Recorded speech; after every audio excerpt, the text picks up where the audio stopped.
ବର୍ତ୍ତମାନ ଯାହା ସୂଚନା ମିଳୁଛି, ଏସିଆ କପ୍ରେ କେବେ ଆଉଟ୍ ହୋଇନାହାନ୍ତି ଏ ଦୁର୍ଦ୍ଦଶ ଭାରତୀୟ ବ୍ୟାଟର।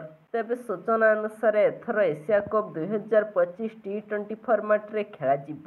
ଆସନ୍ତା ବର୍ଷ ଖେଳାଯିବାକୁ ଥିବା ଟି-20 ବିଶ୍ୱକପ୍କୁ ଆଖି ଆଗରେ ରଖି ଏହି ଟୁର୍ଣ୍ଣାମେଣ୍ଟର ଫର୍ମାଟ ପରିବର୍ତ୍ତନ କରାଯାଇଛି। ଏସିଆ କପ୍ ଇତିହାସରେ ଏହା ତୃତୀୟ ଥର ହେବ ଯେତେବେଳେ ଏହି ଟୁର୍ଣ୍ଣାମେଣ୍ଟ ଟି-20 ଫର୍ମାଟରେ ଅନୁଷ୍ଠିତ ହେବ।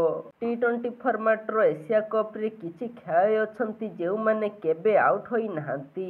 ଟି-20 ଏସିଆ କପ୍ରେ ଆଉଟ୍ ନ ହୋଇ ସର୍ବାଧିକ ରନ୍ କରିବାର ରେକର୍ଡ ବାଂଲାଦେଶର ଜଣେ ଖେଳାଳିଙ୍କ ନାମରେ ଅଛି। ସେହି ସମୟରେ ଭାରତର ଜଣେ କିମ୍ବଦନ୍ତୀ ମଧ୍ୟ ଟପ୍ 2ରେ ସାମିଲ ଅଛନ୍ତି। ଟି-20 ଏସିଆ କପ୍ର ଇତିହାସରେ ଆଉଟ୍ ନ ହୋଇ ସର୍ବାଧିକ ରନ୍ କରିବାର ରେକର୍ଡ ବାଂଲାଦେଶ ବ୍ୟାଟ୍ସମ୍ୟାନ୍ ମୋସାଦେକ୍ ହୁସେନଙ୍କ ନାମରେ ପଞ୍ଜୀକୃତ। ମୋସାଦେକ୍ ହୁସେନ 2022ରେ ଖେଳାଯାଇଥିବା ଟି-20 ଏସିଆ କପ୍ରେ ବାଂଲାଦେଶ ଦଳର ଅଂଶ ଥିଲେ। ସେ ସେହି ସିଜିନ୍ରେ 2ଟି ମ୍ୟାଚ୍ ଖେଳିଥିଲେ ଏବଂ ଥରେ ମଧ୍ୟ ଆଉଟ୍ ହୋଇନଥିଲେ।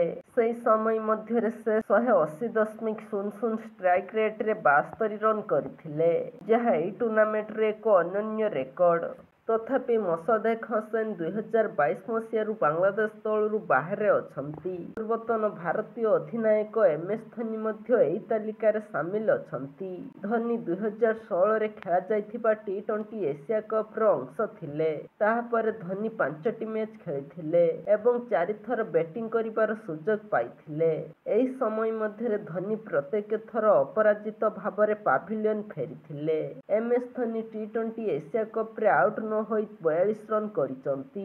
ବିଶେଷ କଥା ହେଉଛି ଧୋନି 280.00 ଷ୍ଟ୍ରାଇକ୍ ରେଟ୍ରେ ଏହି ରନ୍ କରିଛନ୍ତି, ଯାହା ଅନ୍ୟ ଖେଳାଳିଙ୍କ ତୁଳନାରେ ବହୁତ ଅଧିକ। ମୋସାଦେକ୍ ହୁସେନ ଏବଂ ଏମ୍ଏସ୍ ଧୋନିଙ୍କ ବ୍ୟତୀତ ରବି ବିଷ୍ଣୋଇ, ଦିନେଶ କାର୍ତିକ୍, ଆର୍ ଅଶ୍ୱିନ୍, ଓମାନର ସୁଫିୟାନ, ପାକିସ୍ତାନର ମହମ୍ମଦ ହସନୈନ ଏବଂ ଶ୍ରୀଲଙ୍କାର ଆଶିତା ଫର୍ଣ୍ଣାଣ୍ଡଙ୍କ ଭଳି ଖେଳାଳିମାନେ ମଧ୍ୟ ଟି-20 ଏସିଆ କପ୍ରେ ଥରେ ମଧ୍ୟ ଆଉଟ୍ ହୋଇନାହାନ୍ତି। ତଥାପି ଏହି ଖେଳାଳିମାନଙ୍କ ମଧ୍ୟରୁ ଅଧିକାଂଶ ଟି-20 ଏସିଆ କପ୍ରେ କେବଳ 1-1ରେ ଇନିଂସ ଖେଳିଛନ୍ତି।